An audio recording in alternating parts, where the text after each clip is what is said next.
대동강물을 팔아먹은 봉이 김선달이라고 하는 사람의 이야기는 아주 유명합니다. 어떤 욕심 많은 부자가 평양에 온다고 하는 소식을 들은 봉이 김선달이 그 부자에게 대동강물을 팔아먹으려고 작전을 세웠는데요. 평양에 있는 물장수들에게 엽전 둔양식을 다 나누어 주면서 평양 그 대동강의 물을 풀 때에 그 엽전 둔양 가운데 한 양을 자기 자신에게 다시 돌려달라고 부탁을 해서 그 욕심 많은 부자가 왔을 때 수많은 사람들이 물장수들이 그 봉이 김선달에게 엽전 한 양씩 주고 물을 떠가는 그 모습을 보고 깜짝 놀랐습니다. 그래서 봉이 김선달이 그 부자에게 이 대동강물을 당신에게 팔 테니까 3,000양만 달라고 해가지고 그 욕심 많은 부자가 3,000양을 주고 대동강물을 샀다고 하는 그런 참 재미있는 이야기가 우리나라에서 전해져 내려오고 있는데요. 그렇게 남들을 속이는 이야기, 그 봉이 김선달과 같은 이야기는 사실은 옛날 이야기만이 아니라 계속해서 반복되는 우리 주변에서 자주 볼 수 있는 그런 현상이기도 합니다. 2015년 8월에 났던 신문 기사인데요. 노인정에서 어떤 할아버지가 다른 노인들을 상대로 해서 봉이 김선달처럼 사기를 친 뉴스가 크게 보도가 됐습니다. 1,000원이면 살 수 있는 건빵을 건강식품이라고 속여서 이것을 먹기만 하면 우리 손주들의 키가 크게 자랄 것이다, 키가 큰다고 하는 말에 속아서 건빵 한 봉지를 30만 원에 팔았다고 합니다. 돈 벌기가 참 쉽죠. 오늘 이야기를 듣고 나도 그렇게 속여 먹을 수 있겠다고 생각하지 마셨으면 좋겠습니다. 그래서 그 사람은 얼마의 돈을 벌었는가? 수억 원의 돈을 벌어서 결국 나중에 그 경찰에게 잡혔다고 하는 그런 뉴스가 있습니다. 그 일만이 아니라 우리가 매일매일 듣는 소식들은 그런 사기의 소식들을 많이 듣습니다. 정말 아무 가치가 없는 것인데 큰 가치가 있는 것인 양 속여서 팔고, 내 것이 아닌데, 내 집이 아닌데 전세나 월세로 이렇게 이야기를 하면서 그렇게 계약을 해놓고 사실은 그 집을 판 것처럼 그렇게 속여서 갈취하는 이야기 등등, 그 봉이 김선달, 현대판 봉이 김선달이 우리 주변에 너무나도 많이 있어서 정말 정신 차리지 아니하면 눈 뜨고 코를 베이는 그런 낭패를 당하는 일들이 우리 주변에 많이 있습니다. 그런데 오늘 본문의 말씀을 보면 사탄이 바로 예수님을 향해서 봉이 김선달처럼 사기를 치려고 하는 모습이 등장하게 됩니다. 예수님을 향해서 2번의 시험을 했지만 시험이 성공하지 못했을 때 사탄은 예수님을 데리고 높은 산으로 가서 천하만국을 보여주고 그 천하만국의 그 모든 영광을 보여주면서 이야기를 했습니다. 내가 만일 나에게 경배한다고 한다면 이 모든 것을 내게 줄 것이라고 이야기했습니다. 보여주는 그 영광이라고 하는 것은 너무나도 크고 놀라운 것인데, 그 크고 놀라운 것을 얻기 위해서 투자하는 것은 정말 간단한 것이죠. 엎드려 경배하기만 하면 되는 것이니까 그게 뭐가 어렵겠습니까? 그냥 한순간에 엎드려 경배만 하면 되는 그 간단한 것만 제공하면 정말 엄청난 것을 얻을 수 있겠다고 하는 달콤한 이야기로 사탄은 예수님에게 유혹하고 있는 것이죠. 누가복음 4장 6절의 말씀을 보면 사탄은 여기에 한마디 말을 더 붙여서 이야기합니다. 이것은 내게 넘겨준 것이므로 내가 원하는 자에게 주노라. 이 세상의 소유권이 누구에게 있는가? 지금 자기 자신에게 있다는 겁니다.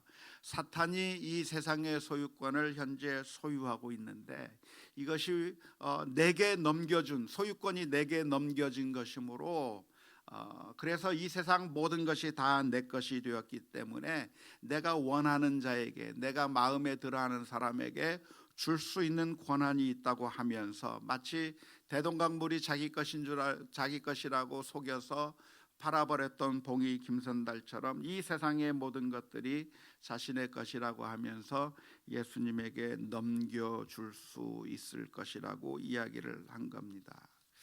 이러한 사탄의 제안은 너무나도 매력적인 것이었는데요, 사실 예수님께서 이 세상에 오신 목적이 있다고 한다면 이 세상을 얻는 것이 예수님의 목적이겠죠. 예수님께서 저 높고 높은 보좌를 버리시고 이 세상에 오신 이유가 있다고 한다면 이 세상을 얻기 위해서 이 세상에 오신 것입니다. 그래서 십자가를 통해서 이 세상을 얻으려고 하는 것인데 그런 십자가의 값비싼 대가를 치르지 않고 그냥 사탄에게 경배하기만 하면 이 세상을 얻을 수 있다고 한다고 한다면 이것보다 더 매력적인 제안이 없을 것입니다. 하지만 예수님께서는 이런 지하에 이 사탄의 제안을 거부하셨습니다. 기록되었으되 주 너희 하나님께만 경배하고 다만 그를 섬기라 하였느니라 라고 말씀하시는 신명기 6장 13절의 말씀을 인용하시면서 사탄의 말을 이런 지하에 거절한 이야기가 오늘 본문에 기록되어 있습니다. 우리가 먼저 생각해 볼 것이 있다고 한다고 하면 그것이 사탄의 주장이 과연 근거가 있는 말인가 하는 것입니다. 이 세상의 소유권이 누구에게 있는가 하는 것을 먼저 따져보아야 합니다. 여러분들이 부동산 계약을 한다고 하면 집주인하고 계약을 해야 될 텐데 집주인이 아닌 사람과 계약을 한다고 하면 속아 넘어가는 것처럼 정말로 이 세상이 사탄에게 속한 것인가, 이 세상이라고 하는 부동산의 주인이 정말 사탄이 가지고 있는 것인가에 대해서 먼저 질문을 던져보아야 할 것입니다. 누가복음에 있는 표현처럼 사탄이 주장하기를 이 세상은 내게 주어진 것이다, 소유권이 나에게 넘어온 것이라고 사탄이 표현하고 있는데 정말로 이 세상의 소유권이 사탄에게 있는가라고 질문을 던져보아야 합니다. 정답은 그렇지 않다고 하는 것입니다.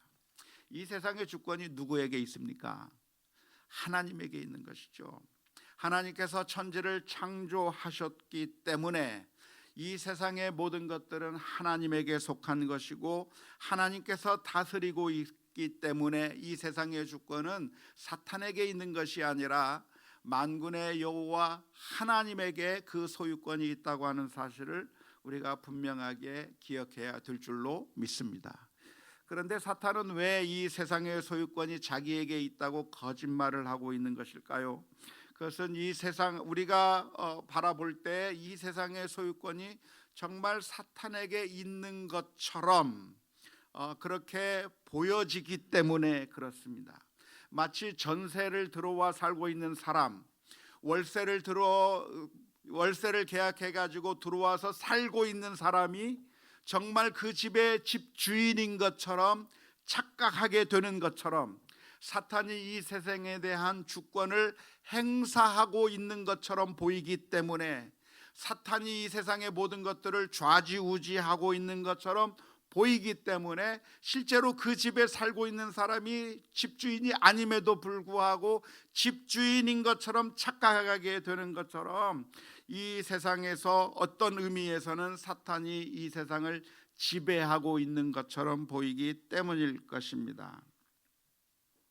하나님께서 천지를 창조해 주셨지만 아담과 하와가 선악과를 따먹고 타락한 이후에 실제적인 이 세상의 주인이 사탄인 것처럼 보여지게 된 것이죠. 이 세상이 어떻게 돌아가는가, 하나님의 뜻대로 돌아가는 것이 아니라 마치 사탄이 권세를 가지고 사탄이 모든 것들을 좌지우지하는 것처럼 우리들의 눈앞에 보여지기 때문에 사탄이 이 세상은 내 것이다, 이 세상의 소유권은 내 것이라고, 내가 실제적으로 내가 지배하고 실제적으로 내가 이 세상을 움직이고 있는 것처럼 그렇게 주장해도 정말 그러한가 속아 넘어갈 듯 하게 되는 것입니다. 하지만 성경 전체의 교훈이 있다고 한다면 이 세상의 소유권이 하나님에게 있으며 이 세상에 대한 주권이 주님에게 있다고 하는 사실을 우리가 분명하게 기억할 수 있기를 주님의 이름으로 축원합니다. 로마서 11장 36절 말씀에 보면 이는 만물이 주에게서 나오고 주로 말미암고 주에게로 돌아감이라. 그에게 영광이 세세에 있을지어다. 아멘이라고 표현하고 있습니다. 이 세상 만물이 어떻게 움직이고 있는가? 주님에게서부터 이 세상이 나왔고 주님으로 말미암아 이 세상이 움직이고 있는 것이고 이 세상의 모든 것들이 결국은 주님에게로 돌아가는 소유권이, 주권이 주님에게 있다고 하는 사실을 성경에서 가르쳐주고 있습니다. 온 세상의 주권이 하나님에게 속해 있다고 하는 사실을 생생하게 보여주는 것이 성경에 기록되어 있는데요, 바로 욥기서의 말씀입니다. 욥기서에 보면 사탄이 등장하는데 그 사탄이 자기 마음대로 이 세상을 주무르고 있는 것이 아니라 사탄이 이 세상에 있는 모든 것들을 사탄의 마음대로 주무르고 있는 것이 아니라 제멋대로 사탄이 활동하는 것이 아니라 하나님께서 통제하고 있는 상황 가운데서 하나님이 제가해 주어야만, 그래야 그때서야 비로소 사탄이 그 하나님의 제가 가운데서 제한적으로 활동하고 있는 것으로 묘사되어 있습니다. 사탄이 하나님께 나와서 말을 합니다. 그 욥이 하나님을 예배하고 경배하는 이유가 무엇이겠습니까? 하나님께서 욥에게 축복해 주시니까 그런 거 아니겠습니까? 욥의 재산을 한번 빼앗아 보시면 그러면 그 욥이 하나님을 욕하고 비난할 겁니다. 그렇게 이야기하니까 하나님께서 사탄에게 제가를 내립니다. 허락을 해줍니다. 좋다, 네 마음대로 한번 욥을 괴롭혀봐라. 욥의 집에 재앙을 내려봐라. 네 마음대로 한번 해보라고 하나님께서 허락해 주시는데요, 그런데 하나님께서 단서를 답니다. 욥의 소유물에는 네가 손을 댈 것이지만 욥의 몸은 건들지 마라 라고 말하니까 사탄이 그 하나님의 그 허락을 받고서 그래서 그 하나님의 말대로 하는 겁니다. 욥의 몸에는 건들지 않으면서 욥의 소유물에 대해서 다 재앙을 내려버리는 것이죠. 그래도 이 욥이 하나님을 욕하지 않는 모습을 보자 또 와서 하나님 앞에 말합니다. 그의 몸을 한번 건드려 봅시다. 그러니까 하나님께서 다시 제가를 내리시는 것이죠. 좋다, 그러면 이번에는 욥의 몸을 한번 공격해봐라. 하지만 그의 생명은 건들지 마라. 하나님께서 바운더리를 쳐줄 때 그 바운더리 안에서만 사탄이 제한적으로 움직이고 있다고 하는 것을 묘사하고 있는 것이 바로 욥기서의 말씀입니다. 사실 욥기서에서 기록하고 있는 이 내용은 신학적으로 여러 가지 문제들을 야기하는 굉장히 어려운 본문인데 이 본문을 통해서 우리들에게 전달해 주려고 하는 그 메시지가 무엇이냐면 이 세상의 소유권이 사탄에게 있는 것이 아니라 하나님에게 있다고 하는 것을 말해주는 것이죠. 이 세상의 주권이 누구에게 있는가? 하나님에게 있는 것이지 사탄이 이 세상의 주권을 가지고 있는 것이 아니라고 하는 것을 생생하게 이야기하는 것이 바로 욥기서의 말씀입니다.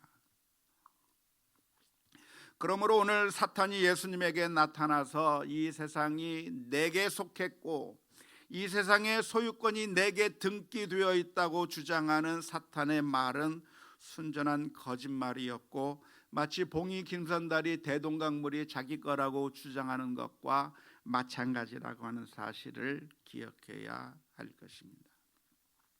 그러므로 예수님께서 그 사탄의 요구를 이런지하에 거절해버리고 주 너희 하나님께만 경배하라고, 주 너희 하나님만 섬기라고 대답한 것은 아주 잘한 일이라고 할 수가 있겠습니다. 문제는 이러한 사탄의 유혹이 예수님에게만 있었던 것이 아니라 사실 오늘 이 시대를 살아가고 있는 우리들을 향해서도 똑같은 유혹이 늘 있다고 하는 것이죠. 사탄은 우리들을 그냥 내버려 두는 것이 아니라 그 옛날 예수님을 시험했던 것처럼 우리들에게도 다가와서 우리들의 심령 가운데 와서 계속 이야기를 하는 겁니다. 내가 너에게 이 세상을 줄 테니까 내게 경배하라고 사탄은 요구하고 있습니다. 우리가 가장 원하는 것이 무엇인가요? 사탄은 그것을 너무나도 잘 알고 있어요. 그래서 네가 정말 돈을 원하고 있는가? 네가 정말 행복을 원하고 있는가? 네가 정말 바라고 있는 것이 무엇인가? 그 바라고 있는 것을 내가 줄 수 있는 능력이 있다고 이야기합니다.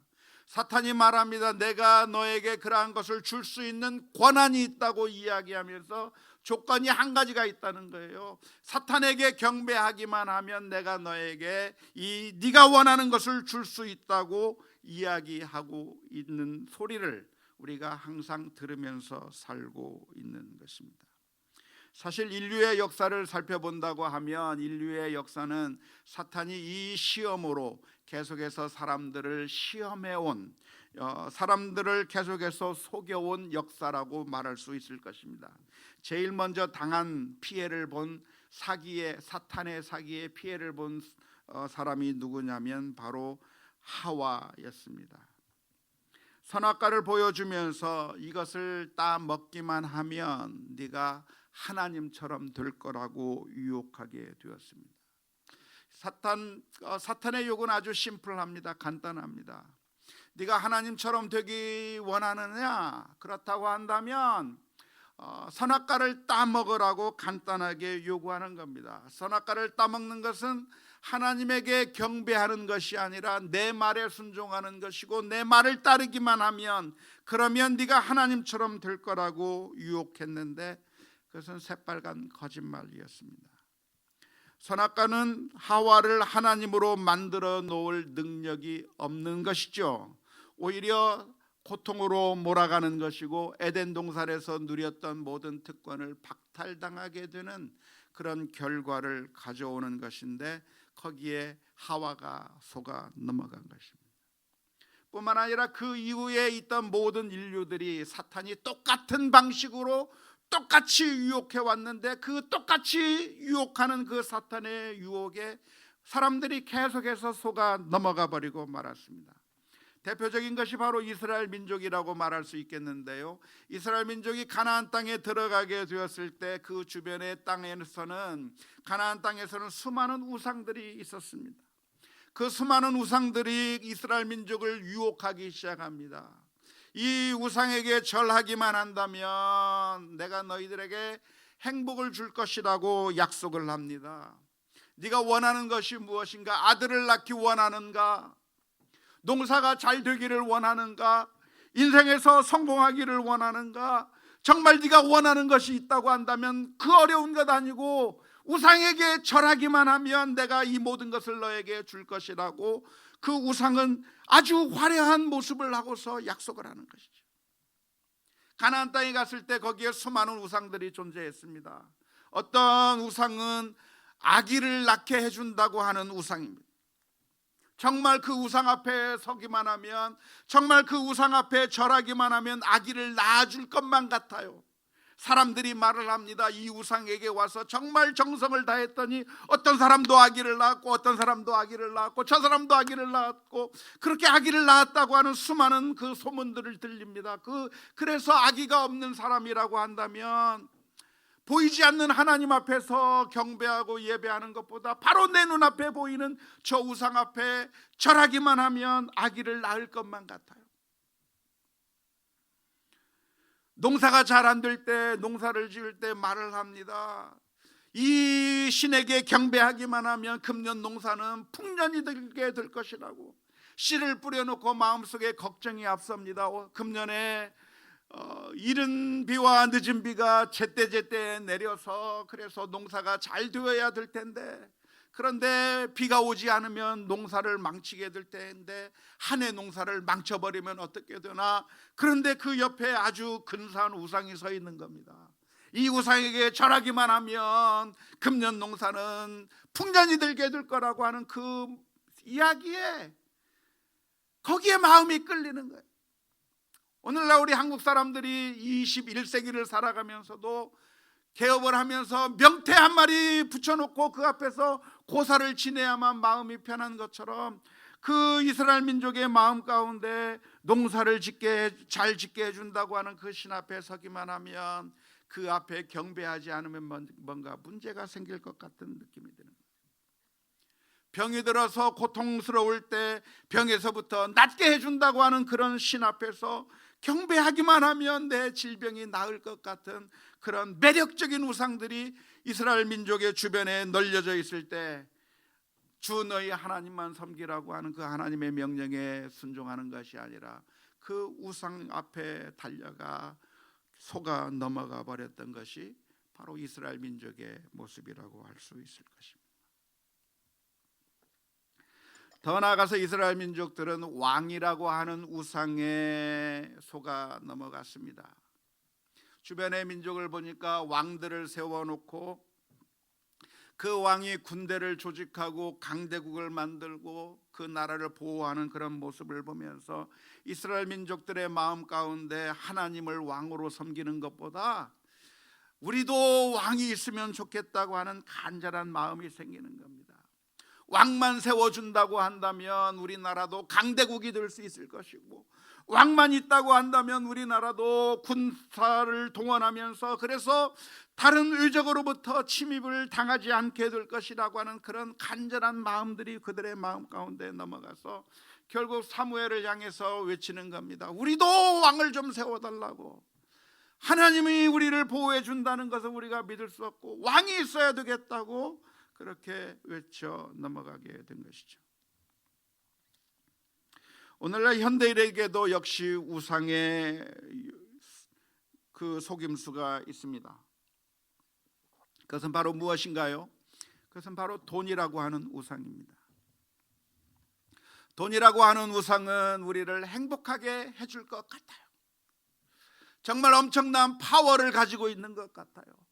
돈을 벌면 아무런 걱정거리가 없는 것 같고, 돈을 벌기만 하면 아주 행복할 것만 같고, 돈을 벌기 위해서 학벌의 우상이 있고 성공이라고 하는 우상이 있어서 그 모든 것들을 우리가 얻기만 하면, 성공하기만 하면, 돈을 벌기만 하면, 권력을 가지고 그리고 높은 학벌만 가지게 된다고 하면 우리가 행복할 것이라고 하는 그런 우상에 속아 넘어가서 거기에 목숨을 바쳐라라고 하는 그 요구에 모든 사람들이 다 목숨을 다 바치는 것이죠.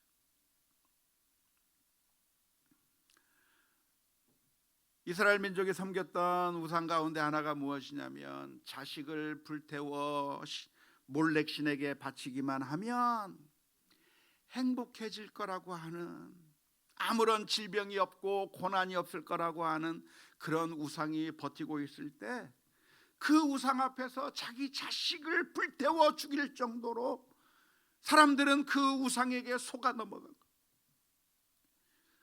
정말 내가 사랑하는 자식인데 그 자식만 죽여서 불태워서 바치기만 하면, 그러면 더 이상의 아픔도 질병도 없을 것이고 이제는 부자로 살아갈 수 있을 것이고 이제는 아무런 문제가 없을 거라고 하는 그 거짓된 가르침에 속아서 자기 자식을 불태워 우상에게 바치는 것이죠. 그런데 그 일들이 그 옛날 정말 우둔한 시대에만 그런 일이 있었던 것이 아니라 오늘날에도 그런 일들을 하고 있는 겁니다. 돈을 벌기 위해서, 돈이 우리들에게 행복을 가져다 주니까 우리 가족들을 다 내팽개쳐버리고 돈 버는 일에 매진하고 있는 모습이 우리 현대인들의 모습인 것이죠. 오해하지 마십시오. 그러니까 제가 말씀드리는 것은 돈 버는 것들이 다 쓰잘데없는 일이라고 말씀드리는 것이 아니고, 우리가 열심히 살아가는 것이 의미 없다고 말씀드리는 것이 아닙니다. 성공을 위해서 우리가 노력하는 것이 무의미하고 악한 것이라고 말씀드린 것이 아니고, 우리 학생들이 좋은 대학을 가기 위해서 지금 이 순간에 고난을 감수하면서 열심히 수고하는 것이 아무 의미 없는 일이라고 말씀드리는 것이 아닙니다. 사실은 다 의미 있는 일이고 가치 있는 일들입니다. 하지만 그 좋고 의미 있는 것들이 어느 순간에 갑자기 우상으로 바뀌어 버리는 단계가 있습니다. 돈도 마찬가지고 성공도 마찬가지고 공부도 마찬가지고 그 모든 것들이 다 좋은 것들인데 나쁜 것들이 아니에요. 가족도 다 좋고 다 좋아요. 다 좋은 것인데 그것들이 어느 순간에 우리에게 유익한 것의 단계를 넘어서서 우상의 단계로 바뀌어 버리는 경우가 종종 생기는 것입니다.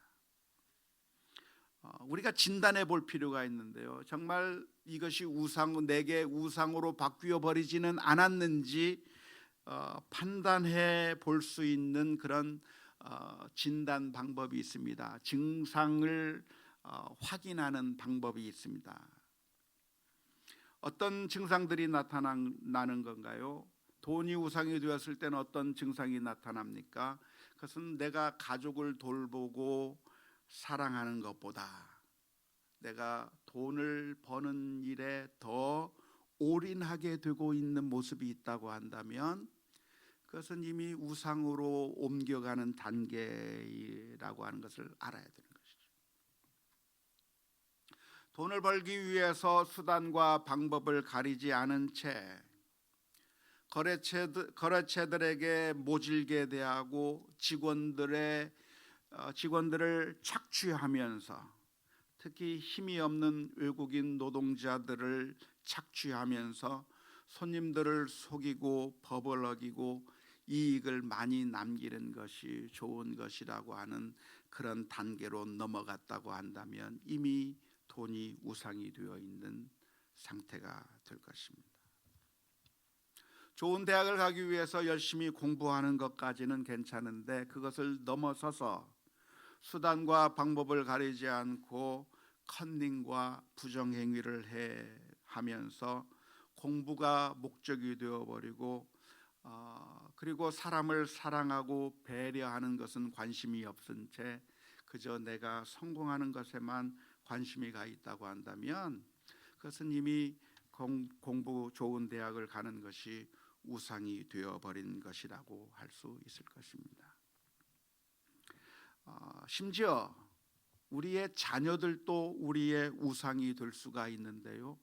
부모가 자녀를 사랑하는 것은 당연한 것이고 부모가 정말 최선을 다해서 자녀를 사랑하는 것은 당연하겠지만 어느 순간에 그 자녀가 부모에게 우상이 되는 단계로 넘어갈 때가 있는데요. 그런 현상이 그 증상들이 어디서 나타나는가? 자녀들의 잘못들을 안타깝게 생각하면서 바른 길로 인도하기보다는 과도하게 감싸는 모습이 보여주게 될 때 이미 그 자녀는 자기 자신에게 우상이 되어버린 결과일 수가 있겠습니다.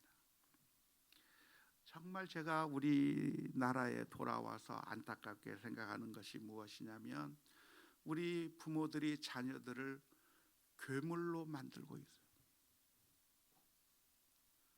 그 자녀를 사랑하는 것의 차원을 넘어서서 괴물을 길러내고 있는데 우리 자녀들이 다른 사람들의 아픔과 슬픔에 공감하며 그들의 아픔에 대해서 정말 안타깝게 하고 사랑하는 마음은 전혀 없는 괴물이면서 그러나 공부만 잘하고 성공하는 것을 향해서 이기적인 목적으로 이 세상의 성공을 향해서 달려가는 그런 자녀들을 만들고 있다고 한다면 이미 그 자녀들이 우리들의 우상이 되어버린 모습일 것입니다. 그래서 이 세상의 모든 좋은 것들은 다 우상이 될 가능성이 있는데, 그래서 우리는 항상 내가 그런 우상으로 바꾸어 버려지는 않았는지, 사탄이 예수님을 향해서 시험했던 것처럼 내게 경배하면 내가 이 세상의 모든 것을 주겠다고 한 것처럼, 우리가 이 세상의 것들을 다 우상으로 만들어서 거기에 경배하면서 하나님의 법을 버리고 경배하면서 결국 우상 숭배의 길로 가고는 있지는 않은지 우리가 살펴보아야 할 것입니다. 하나님께서 우리에게 주신 창조의 질서가 있는데요, 그 창조의 질서는 우리가 하나님께는 예배하고 경배하면서 온 세상은 우리가 다스리고 이용하고 누리는 것이 창조의 질서라고 말할 수가 있겠습니다. 그래서 하나님을 향해서는 예배하고, 이 세상의 모든 것들은 우리가 다스리고 통치하고 이용하고 누린다고 한다면 그게 창조의 질서라고 말할 수 있을 겁니다. 하나님께서 이 세상의 것들을 악하게 만들지 않았어요. 어떤 종교에서는, 어떤 신앙의 전통에서는 이 세상의 것들은 다 악하니까 이 세상의 것들을 다 내다버려야 된다라고 가르치는, 잘못 가르치는 종교가 있습니다. 그래서 금욕적으로 살아야 하고 돈은 다 내버리고 물질도 다 내버리고 무소유로 살아야 되고, 그냥 이 세상의 모든 좋은 것들은 다 제거해버리고 금욕적으로 살아야 그게 경건한 것이라고 잘못 가르치는 그런 종교들이 있습니다. 성경은 그렇게 가르치는 것이 아닙니다. 하나님께서 이 세상을 선하게 창조하셨고 아름답게 창조하셨고 보시기에 좋았다고 말씀하시면서 우리가 그것을 가지고 유익을 누리고 다스리고 통치하는 것을 하나님께서 우리에게 사명으로 주셨습니다. 창세기 1장 28절의 말씀을 보면 이렇게 말합니다. 하나님이 그들에게 복을 주시며 하나님이 그들에게 이르시되 생육하고 번성하여 땅에 충만하라, 땅을 정복하라, 바다의 물고기와 하늘의 새와 땅에 움직이는 모든 생물을 다스리라 하시니라고 말씀해 주십니다. 이 세상의 것들을 다 피해서 도망가서 살으라고 말씀하신 것이 아니라 이 세상의 것들을 다스리고 정복하고 이용하고 하면서 유익을 누릴 수 있도록 하나님께서 만들어 주셨기 때문에 하나님을 예배하면서 이 세상의 것들을 다스리고 이용하는 것은 하나님께서 만드신 창조의 질서라고 할 수가 있을 겁니다. 그래서 돈을 버는 것 나쁘지 않아요. 행복을 추구하는 것이 나쁘지 않아요. 우리가 성공해 나가는 건 나쁘지 않아요. 할 수 있는 것들이에요. 그런데 이것이 언제 문제가 되냐면 이 세상의 것들이 우리들에게 우상이 되어버릴 때 문제가 되는 겁니다. 그것을 가리켜서 왜곡된 질서라고 말할 수 있겠는데요, 왜곡된 질서는 무엇이냐면 사람이 다스리고 움직여야 될 그 온 세상의 모든 것들을 이제는 경배하는 단계로 바꾸어 버린 겁니다. 그러면서 하나님은 이 세상의 것들을 얻고 우리가 유익을 누리기 위한 하나님을 수단화시켜서 우리가 그 하나님을 종으로 삼아 버린 것이 결국은 왜곡된 질서라고 말할 수 있는 것이죠. 완전히 뒤바뀌어 버린 것이죠. 사탄의 전략이 바로 그것입니다. 이 세상을, 물질이 우리들에게 행복을 주고 이 세상의 권력이 우리에게 행복을 주고, 그래서 우리가 그것을 섬기기만 하면 모든 것을 다 얻을 수 있는 것처럼 우리들에게 속여서 우리가 사탄에게 경배하게 만드는 것이죠. 왜곡된 질서를 가지게 되는 결과가 무엇입니까? 그것은 결국 그 왜곡된 질서를 통해서 우리가 얻고자 했던 행복, 얻고자 했던 기쁨, 그 모든 것들이 얻어지는 것이 아니라 사실은 우리가 파멸로 이끌어지게 된다고 하는 것이죠. 돈을 벌고 성공하기만 하면 행복할 줄 알았는데 알고 보니까 결국은 그것으로 인해서 우리가 행복이 깨어지고 가족은 해체되고 우리들의 삶은 소외당하고 아픔 가운데 살 수밖에 없는 결과를 가져오는 것이 왜곡된 질서의 문제일 것입니다. 로마서 1장 21절부터 25절의 말씀에 이렇게 기록합니다. 하나님을 알되 하나님을 영화롭게도 아니하며 감사하지도 아니하고 오히려 그 생각이 허망하여지며 미련한 마음이 어두워졌나니 스스로 지혜 있다 하나 어리석게 되어 썩어지지 아니하는 하나님의 영광을 썩어질 사람과 새와 짐승과 기어다니는 동물 모양의 우상으로 바꾸었느니라.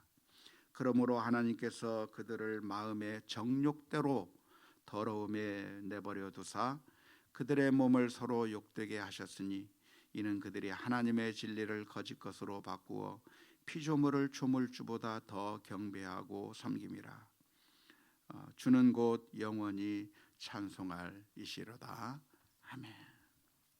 우리가 하나님을 예배하고 이 세상을 다스려야 하는데 왜곡된 질서를 만들어 버리는 그것이 사탄의 요구이고 그 결과가 아주 파멸일 수밖에 없다고 하는 사실을 기억할 수 있으면 좋겠습니다.